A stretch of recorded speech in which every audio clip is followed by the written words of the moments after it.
مردوں کے لیے حرام ہے، حرام ہے، عورتوں کے لیے ثواب ہے۔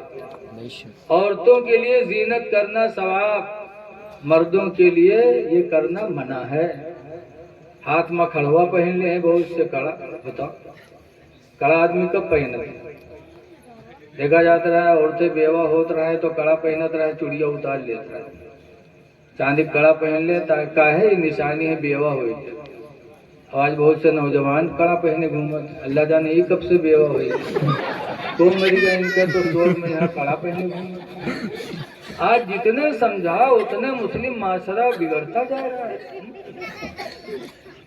اے لوگوں، دیکھنے میں مسلمان لوگوں، اللہ قرآن میں فرماتا وَلَا تَمُوتُنَّ إِلَّا وَأَنْتُمْ مُسْلِمُونَ، ہرگز ہرگز تم نہ مرو مگر مسلمان بن کے مرو۔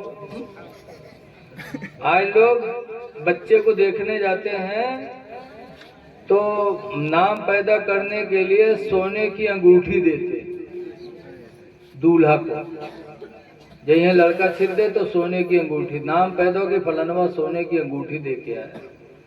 رسول اللہ صلی اللہ علیہ وسلم کے زمانے میں حضور جا رہے تو ادھر سے ایک نوجوان آ رہا تو اس کے ہاتھ میں سونے کی انگوٹھی تھی۔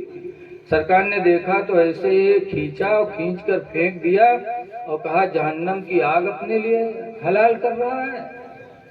حضور کہہ کے چلے گئے تو کچھ لوگ آئے، کہا ٹھیک ہے حضور نے پھینک دیا ہے تو پہننا نہیں، پہننا حرام ہے، اٹھا لو اور اپنے گھر میں بیچ کے ضرورت میں لے آنا۔ تو اس غیور مسلمان نے کہا تھا سنو، جس چیز کو میرے پیغمبر نے اپنے ہاتھوں سے پھینک دیا ہو ہم مسلمان ہو کے پھر اس میں ہاتھ لگا دیں؟ خدا کی قسم اسے ہم نہیں اٹھائیں گے، اس کو تو میرے نبی نے پھینکا۔ تو سونا پہننا مردوں کے لیے حرام ہے۔ آج دیکھنے جاتے ہیں تو سونے کی انگوٹھی دیتے ہیں نام نمود کے لیے۔ تم ایک تو تکبر گھمنڈ خدا کو پسند نہیں، اور سونے کی انگوٹھی اپنے داماد کو دے کر کے اس کو تم نے گنہگار بنا دیا۔ خود گنہگار ہوئے، تمہارا داماد بھی گنہگار ہوا۔ اللہ دولت دے تو دولت اپنے حساب سے خرچ کرو، دکھاوا خدا کو پسند نہیں۔ اس لیے میں گزارش کرتا ہوں کہ حالات کے تحت کم سے کم دنیا میں نیک اعمال کر لو، دنیا نہیں ہم لوگوں کے لیے آخرت تو بن جائے۔ حضور نے فرمایا دنیا سجن للمومن، دنیا مومن کے لیے قید خانہ ہے۔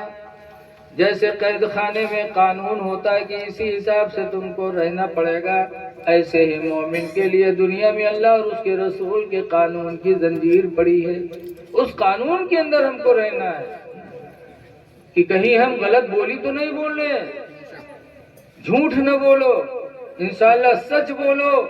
سچ بولنے میں تھوڑی سی تکلیف ہوگی لیکن راحت بہت زیادہ ملے گی۔ تھوڑا بلوا دبا۔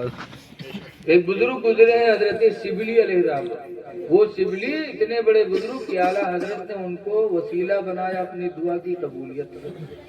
اعلیٰ حضرت فرماتے ہیں بہرے شبلی شیر حق دنیا کے کتوں سے بچا، ایک کار قبض واحد بیدیا کے واسطے۔ تو حضرت شبلی کے دربار میں ایک آدمی گیا نوجوان، کہنے لگا حضور ہمارے خلاف بڑے مقدمے ہیں، پولیس ہم کو گھر میں نہیں رہنے دیتی، پولیس ہمارا پیچھا کیے بھی ہے، تھانے میں ہمارے خلاف مقدمے بہت درج ہیں، ادھر ادھر کی ٹھوکریں کھاتا ہوں، کبھی گھر میں سونا نصیب نہیں ہوتا، تو کیا میں اپنے گناہوں سے توبہ کر لوں تو کیا مجھے اللہ نجات دے گا؟ شبلی علیہ الرحمہ نے فرمایا ہاں توبہ کر لو۔ حضور نے فرمایا ہے کہ توبہ کرنے والا انسان اسی التائب من الذنب، گناہ سے توبہ کرنے والا آدمی کمن لا ذنب لہ، اس آدمی کی طرح ہو جاتا جس نے کوئی گناہ ہی نہ کیا ہو۔ کر لو تو اس نے بیچارے نے توبہ کی، توبہ کرنے کے بعد حضرت شبلی کے ہاتھوں پہ مرید ہو گیا، اور مرید ہونے کے بعد گھر آیا، سوچا کہ اب تو ہمارے سارے گناہ ختم، سارے مقدمے ختم۔ آیا بہت آرام سے گھر میں لیٹا، لیکن توبہ کرنے سے گناہ تو معاف ہو گیا، لیکن دروگا جی کے رجسٹر سے نام تھوڑو کٹ گیا۔